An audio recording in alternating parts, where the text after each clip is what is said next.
les principaux impacts de la charge mentale sur la vie des femmes. J'avais préparé tout un épisode bien structuré en 3 points. Et puis là, ce matin, au moment d'enregistrer, j'ai envie de te parler de ce sujet, la charge mentale. Mais j'ai surtout envie de t'expliquer pourquoi je te parle de ce sujet. Qu'est-ce qui s'est passé dans ma vie de femme, dans ma vie de professionnelle, dans ma vie de maman, qui m'amène aujourd'hui à te parler des impacts de la charge mentale, à te parler de l'équilibre de vie, à te parler de l'art de la simplicité, des petits bonheurs du quotidien, à te parler d'harmoniser toutes tes sphères de vie. Ce dont je vais te parler aujourd'hui, c'est comment je suis devenue, il y a 10 ans, cette mère épuisée. Bienvenue dans le podcast Équilibre au féminin. Je suis Stéphanie Genevois, coach professionnel certifié. Ce podcast s'adresse à toi, la femme passionnée, la femme qui souhaite réussir dans toutes les sphères de sa vie et qui s'oublie trop souvent, se perd sur les chemins des je dois, il faut. Ce podcast te guidera pour te servir en premier au grand buffet de la vie, pour retrouver la passion, ranimer ton feu intérieur et l'incarner au quotidien sur le chemin des possibilités. Un chemin facile, léger, joyeux, de liberté et d'émerveillement, tout en profitant de toute la beauté du paysage, des petits plaisirs du quotidien et des joies de la vie. Je suis ravie de faire ce chemin avec toi. En 2013, je suis salariée, cadre dans le médico-social. Je travaille à temps plein, j'ai 2 enfants. Et puis j'accueille un merveilleux petit garçon, mon 3e enfant que j'ai désiré plus que tout. Les premiers mois sont merveilleux. Je suis en congé maternité à la maison, tout se passe bien. Et à la reprise du travail, petit à petit, mes bases se fissurent. Je rentre, sans m'en apercevoir, sans savoir ce qui se passe à ce moment-là, dans une phase d'épuisement maternel. Bien sûr, je mets des mots dessus maintenant. À l'époque, je n'avais jamais entendu parler.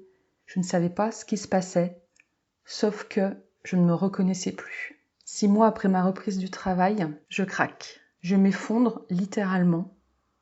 Tout lâche. Mon corps, mon cœur, ma tête. Je ne contrôle plus rien. Je ne maîtrise plus rien. Je ne me reconnais pas. Je deviens une femme irritée, une maman qui s'énerve, une professionnelle qui n'arrive plus à se concentrer. Alors la charge mentale, je pense que je te la détaillerai beaucoup plus dans un ou même plusieurs autres épisodes. La charge mentale, c'est un concept donc qui désigne la charge cognitive et émotionnelle liée à la gestion des tâches et à toutes les responsabilités du quotidien. Elle est essentiellement portée par les femmes. Ce sont elles qui portent le plus souvent la responsabilité de la gestion de la maison, des enfants et de tout l'agenda lié à la gestion de ça, plus sa carrière professionnelle. Il arrive donc ce moment où je suis épuisée. Épuisée d'avoir tout le temps à me rappeler toutes les tâches à faire. Épuisée des rendez-vous à prendre, à ne pas oublier, des courses à faire, des enfants, s'assurer qu'ils aient une bonne alimentation, les transporter aussi dans leurs différentes activités, emmener le bébé à la crèche, aller chercher les plus grands, veiller à leur éducation, gérer les soirs, les week-ends en rentrant de mon travail, qui est à 1 heure de route, donc avoir en plus les responsabilités professionnelles de cadre, 2 heures de trajet par jour, en fait, m'a complètement vidée, entraîné une énorme fatigue mentale et physique. La conséquence, c'est que je suis de moins en moins productive et de moins en moins efficace, et que pour compenser, je mets de plus en plus d'efforts dans ce que je fais, et je ne comprends pas pourquoi ça ne fonctionne plus, parce que ça fait des années que je suis efficace, je suis structurée, je suis très compétente dans mon travail, je fais de la gestion de projet, j'ai été responsable qualité, donc je suis connue pour toutes ces compétences d'amener un projet justement à se développer, de pouvoir mettre en place toutes les ressources nécessaires à ce que le projet aboutisse, toutes les ressources nécessaires pour trouver les solutions aux dysfonctionnements. Et là, dans mon quotidien, je n'y arrive plus. J'ai l'impression que tout me glisse comme du sable entre les mains. Plus je fais, moins je suis efficace. Plus je lance des actions, je cherche des solutions, moins je suis productive. Et en fait, c'est un cercle vicieux qui s'est enclenché à cette époque, puisque de chercher des solutions à ce quotidien dans lequel je ne suis plus bien, dans lequel je ne me reconnais plus, fatigue, épuise les quelques ressources cognitives que j'ai encore.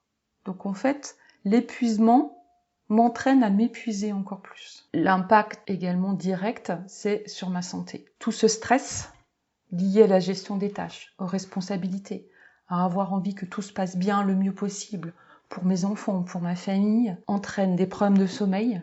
Je ne dors plus la nuit, je suis épuisée la journée. Le week-end, je suis tellement épuisée que je dors. Je m'alimente mal, j'ai plus du tout d'espace et d'envie de prendre soin de mon alimentation. Je commence à avoir aussi des conséquences au niveau physique avec d'énormes douleurs au cervical et dans le dos. Je me souviens d'une intervention que je devais faire dans un séminaire, dans le cadre de mon travail. Je devais intervenir le mardi et le lundi, en fait, je me bloque mais complètement le dos. C'est-à-dire que je ne suis plus capable de me lever de ma chaise, d'aller au travail, de faire ce trajet pour aller au travail. Et au lieu d'écouter mon corps, parce que mon corps me parle à ce moment-là, au lieu d'écouter mon corps, je vais aller voir mon kiné, qu'il peut y avoir quelque chose qui me débloque, et du coup il me fait des infiltrations, donc c'est injecter du produit avec des petites aiguilles le long de la colonne vertébrale, pour que je puisse aller honorer cette responsabilité, cette prise de parole, que je fais tant bien que mal, avec le sourire, bien sûr. Je garde ce sourire de façade au niveau professionnel, je tiens coûte que coûte. Je suis assise, je suis figée, je peux à peine bouger de ma chaise, mais je délivre l'intervention que j'avais préparée. Donc je passe au-delà de la douleur corporelle. Dans cette période, je suis extrêmement anxieuse. J'ai énormément de stress parce que les responsabilités continuent, c'est-à-dire que tous les soirs, pour moi, il faut que je sois cette bonne maman, il faut que je m'assure que tout fonctionne bien. Et ça, en fait, ça me génère énormément d'anxiété. À l'époque, j'en parle à mon médecin et mon médecin me dit que je suis en train de faire une dépression. J'ai des collègues, amis qui me disent « oui, tu fais une dépression, il faudrait que tu ailles prendre des antidépresseurs ». Et je résiste à ça. Parce qu'au plus profond de moi, je cherche encore des solutions. Pour moi, je suis pas dépressive, je ne vis pas de la dépression, puisque j'ai toujours cette envie que ça aille mieux, mais là, concrètement, pendant plusieurs mois, 5 ou 6 mois, j'essaye de tenir tant bien que mal, alors que clairement le navire coule, mais j'ai cette certitude que je ne suis pas en train de vivre une dépression. J'ai cette certitude au fond de moi, je ne comprends pas ce qui se passe, mais je sais que c'est pas de la dépression. Autre impact pendant cette période clairement sur la vie sociale. J'ai tellement pas de temps ou d'énergie déjà pour être la bonne maman que je veux être, la professionnelle compétente.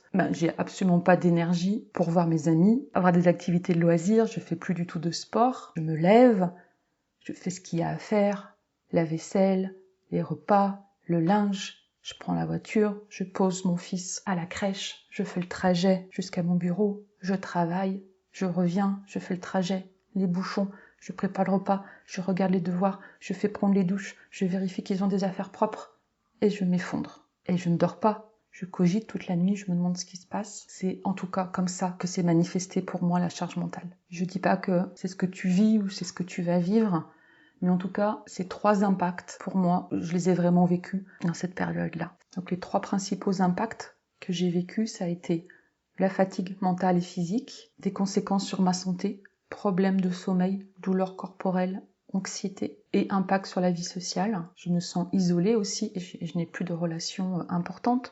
Et quelque part, c'est une partie de sources de bonheur qui sont coupées. Donc je te disais que pour moi, ça a duré 5 mois, février à juillet. Et en juillet, c'est le déclic. Alors que je suis à nouveau dans une insomnie, je parcours les programmes à la télé et là je tombe sur une interview d'une femme qui a écrit un livre qui s'appelle « Mère épuisée ». Cette femme, c'est Stéphanie Alenoux, elle porte le même prénom que moi. Et elle explique à la journaliste qu'elle a vécu, comment elle est devenue cette mère épuisée. Et tout ce qu'elle partage, c'est ce que je suis en train de vivre. J'ai des frissons à t'en parler là.